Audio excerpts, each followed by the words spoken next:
እነኋት እናትህ እነሆ ልጅሽ።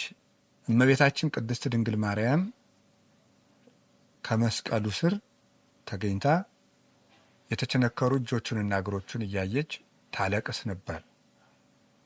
ይህን በምታለቅስበት ጊዜ እናቱን ለማጽናናት እነሆ ልጅሽ ብሎ ዮሐንስን ሰጥቷታል።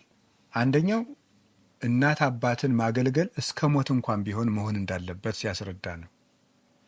ቅዱስ ዮሐንስ አፈወርቅ እንደሚናገረው ይህንን አንቀጽ ሲተረጉም ክርስቶስ እየሞተ እንኳን እናቱን ያገለግላት ነበር። አንተ በቁምህ በጤንነት እያለህ ጤና እያለህ አካልህ ደህና ሆኖ እናት አባትህን ባታገለግል ምን አይነት ፍርድ ይጠብቃል? ለጌታስ የምትመልሰው መልስ ምንድን ነው?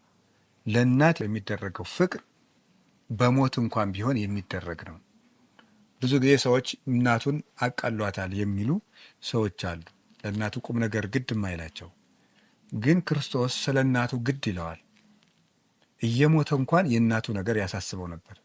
የእመቤታችን የቅድስት ድንግል ማርያም ነገር በጌታ በሞቱ እንኳን ጊዜ ያልተዘነጋ ነው፣ የሚታሰብ ነው።